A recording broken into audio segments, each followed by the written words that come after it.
Alive and Well STL is a presentation of the St. Louis Regional Health Commission and RareGem Productions to build a healthier St. Louis. Power up with the positive. Learn more at OneRareGem.com. That's OneRaregem.com. Support for Alive and Well STL comes from Beyond Housing, helps entire communities become better places to live. Learn more at beyondhousing.org. The Regional Health Commission works in partnership with regional health sector advocates and stakeholders to improve healthcare access, reduce health disparities, and improve health outcomes for the uninsured and the underinsured in St. Louis City and County. Alive and Well STL with Bethany Johnson-Javois, CEO of the St. Louis Integrated Health Network and Managing Director of the Ferguson Commission. The loss of a child is considered one of the most traumatic experiences, regardless of the child's age. This whole initiative of Alive and Well STL is really about recovery, and it's about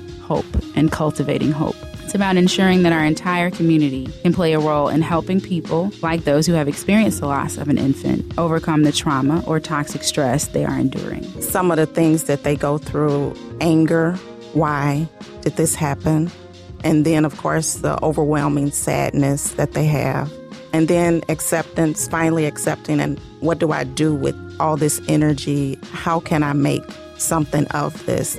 You know, when an older person dies, we have all these memories, and pictures. But when an infant dies or, a baby in utero, you have nothing. You have no pictures. So we do memory making. There are so many things that we try to give that family that they can acknowledge that this life was important.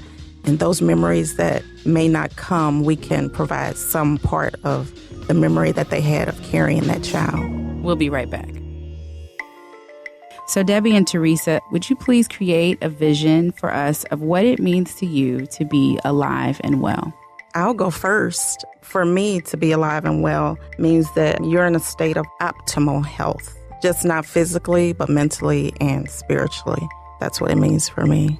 I would agree with that, and I think it is just your optimum and maximum performance of every part of your life and whatever that means for you. Alive and Well STL.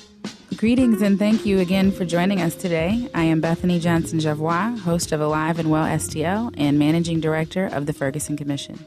Today we are joined in the studio by Debbie Cochran, Executive Director of Shared Pregnancy and Infant Loss Support, and Teresa Brassfield, Registered Nurse and Share Coordinator at DePaul Hospital. Thank you both for coming on the show today. Thank you for having us, Bethany. As we talk and think about what it means for our community to be alive and well, I am so pleased to be speaking with both of you and really thrilled about learning more today on the show about your work in helping families cope with infant loss, which is an extremely important topic and a painful one in terms of recovery. So thank you again for being here. The loss of a child is considered one of the most traumatic experiences, regardless of a child's age, I think, and regardless of the parent's age as well. The pain of what life would have been can be the most difficult to embrace and to work through. Family and friends can feel helpless when someone close to them experiences a loss of an infant because no one has any control over it or can prevent it from happening.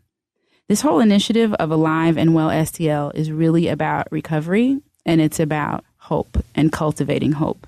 It's about ensuring that our entire community can play a role in helping people like those who have experienced the loss of an infant overcome the trauma or toxic stress they are enduring. Debbie, I'd like to speak with you. Grieving is a natural process, which has no exact time frame. Everyone's experience of it is different. There are many books on it, but quite frankly, books don't always get at the root of someone's how to get over it, because there is no such thing as getting over it. How can family and friends with loved ones who have experienced loss, and specifically in this instance, the loss of an infant, provide support? This is such an interesting topic. It is, and you've hit on some of the key components, and that is, first of all, it is a natural process, and it is something that you don't get over, but what we do is help people get through it and walk through that grief and help them integrate that grief into their life. But for family and friends, I think it is very difficult because there's such a feeling of helplessness. There's really nothing you can do, and we tend to be a very doer society. But one thing you can at least acknowledge and express your sorrow. You're sorry for the loss. And that is kind of an icebreaker and puts you on a level playing field and acknowledging the grief and recognizing that it is a lifelong process. And we talk a lot about it being a roller coaster, that in the beginning, there is that very depth of sorrow and days that maybe really there's minimum functioning, but over time that will hopefully resolve a little bit, and as families learn to integrate into their life. But there are ups and downs, and there's triggers over time, and they can be very random. And just acknowledging that, remembering the birthday, if the child is named, using that name with the family, those things are so helpful. And in olden days, before we had programs like this, people were afraid of making the family remember the baby and causing them grief, but actually they're remembering. You don't have to worry about that. They're always going to remember. So acknowledging and let them know that you have experienced that feeling of loss with them is very helpful. Teresa, you work on the front line with families and individuals who have experienced loss of an infant as well. First, do you have additional coaching that you can provide on things that are great to say? And I would be interested as well in your reaction to things that are typically said that are just not helpful, but we say them anyway. What are your thoughts on that? Yes, there are a lot of things that people say that, I don't think that they've thought through. It's automatic. And one of the worst things is, you're young, you can get pregnant again. That's one of the most hurtful things that someone can say, because it's like, what about this pregnancy? It needs to be acknowledged. Like Debbie said, some of the things that they go through, anger, why did this happen? And then, of course, the overwhelming sadness that they have. And then acceptance, finally accepting, and what do I do with all this energy? How can I make something of this? When an older person dies, we have all these memories, and pictures. But when an infant dies or, a baby in utero, you have nothing. You have no pictures. So we do memory making. When she said naming, people have naming ceremonies. We have the shared burial that we do. There are so many things that we can provide for them to help them make those memories that may have been lost. Find something that they can associate with this birth, a butterfly. People do balloons. They have balloon releases for that infant. There are so many things that we try to give that family that they can acknowledge that this life was important. And those memories that may not come, we can provide some part of the memory that they had of carrying that child. That's amazing work. What is your most favorite memory of someone that you've worked with that you can share? Oh, this may make me emotional because I just had this a couple of weeks ago. A young lady came in and she was term. She was going to have an induction that evening. And actually her and her fiance they were going to get married at noon. And she woke up and she was bleeding and she didn't have a good outcome. She had a complete abruption. The baby did not make it. And we did some amazing things, but it was the entire unit. It was not just me. Our nurses have been trained and we take pictures. We took some amazing photos of them with their baby, their other children. We have blankets that are donated to us from so many different organizations that we can make these boxes for them that are just spectacular. And to give them that and give them, that all of us came together for them and it was just about them and that this life was precious and it meant so much to them. But that we came in and we became a family with them and we grieved as well, for them and with them. Well, when there is a loss, there is a community grieves. Yes, definitely. For that loss. Definitely. Debbie, how can a family who's experienced loss begin the journey of recovering physically, emotionally, and spiritually? Can you walk us through some of those steps? We know it's not all the same for everyone, but what does that typical walkthrough look like? Well, I think the first thing is just being open to reaching out and receiving help. I think the natural reaction is to retreat and just isolate, but that's not usually very healthy.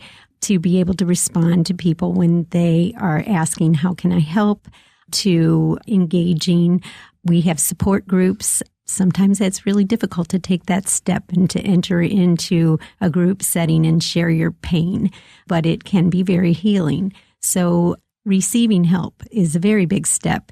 And just being patient with yourself and being able to give yourself permission to grieve and allow yourself time to heal and allow yourself to do those things that are helpful to you. And that's different for everybody. It might be spending time in nature. It might be spending some time alone. It might be spending time with family members or just a number of things. Another thing is recognizing, and we have this happen a lot in our group meetings, that everybody grieves differently. And for a couple, that can be that roller coaster I mentioned. One member of the couple could be at that very low point when the other may not be. And then there's those feelings of guilt for those moments that you don't feel that grief and sorrow. So just giving grace and patience with each other and realizing that everybody grieves differently. And just because one partner isn't experiencing the same thing at the same time doesn't mean that they're not grieving. So in closing, what hope can you offer to families who may not see alive and well definition in this moment? What hope can we offer? Tell us more maybe even about this resource in this community. How accessible is it for individuals who may need this type of help and support? I know what I would say is that reach out in your community, especially at the facility where you had your loss. We're out there in the community and, we're making calls. We're trying to reach the faith-based organizations to put our name out there. Some of the clinics, just to let them know that SHARE is available. Even if you didn't experience that loss at one of the hospitals, that you can come out and talk to someone. You can call the support groups, the National SHARE office. They can put you in touch with a lot of different resources, and so can we. So we're here, for you. That's what a community is for.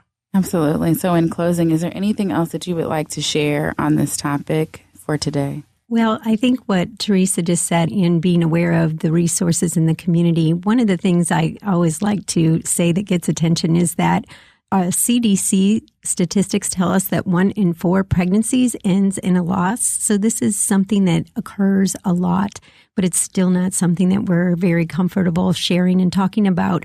So just realizing this, having this opportunity to talk on the radio and just open this subject up to allow people to share that. For every person that is suffering that pain, there's people there that want to help. And the National SHARE office is here in the St. Louis community. So we exist to offer this kind of care and support. One of the things we have been recently blessed with a Missouri Foundation for Health grant to train caregivers, offering a 2.5-day training session that equips caregivers of all sorts, professionals and community leaders, to offer this kind of support. So we are open to training additional caregivers in the community. So if you are listening and you are working with an organization that has an interest in helping others, we would love to hear from you. Absolutely. And where can they hear from you? I'm at DePaul Health Center. I'm in the family birthplace, which is, typically our labor and delivery department. And the number there is 314-344-6475. And our National SHARE office is in St. Charles at 402 Jackson Street. We are on the web on nationalshare.org, and the phone number is 636-947-6164. Debbie and Teresa, thank you for joining us today and for bringing some hope to some listening ears that probably need that at this moment. As we wrap up here, I'd like to ask you to think about 2015 and all that we have already experienced last year into this year. What is your word for the community that you are hoping that we can embrace going into this spring and this summer and this fall?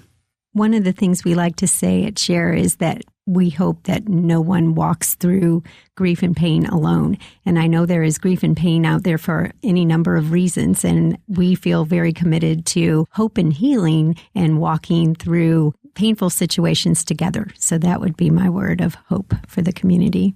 And just to piggyback off of Debbie, that you don't have to be alone through this. No one should experience a loss of this magnitude alone. And you don't have to. We're here. We are a community, and we're a community here to serve. Well, thank you for joining, and thank you, everyone, for joining us for another episode of Alive and Well STL. We'll be back next week. Alive and Well STL. We are grateful for your gift of time to this conversation. We encourage you to stay involved and get involved. If you, your family, or your organization is interested in talking about how we better the well-being of the region, sign up for more information, join the conversation, log on to aliveandwellstl.com, and let's build a plan on how we can work together and improve our overall health and become alive and well. The Regional Health Commission with Chief Executive Officer Robert Friend Jr. committed to providing a detailed review of change over the past decade in 14 leading health indicators for the city and county of St. Louis. The first decade review of health status report, an update to building a healthier St. Louis. Discover the narrative, the data, and celebrate the progress already made to improve healthcare access and reduce health disparities in our region. Learn more at stlrhc.org.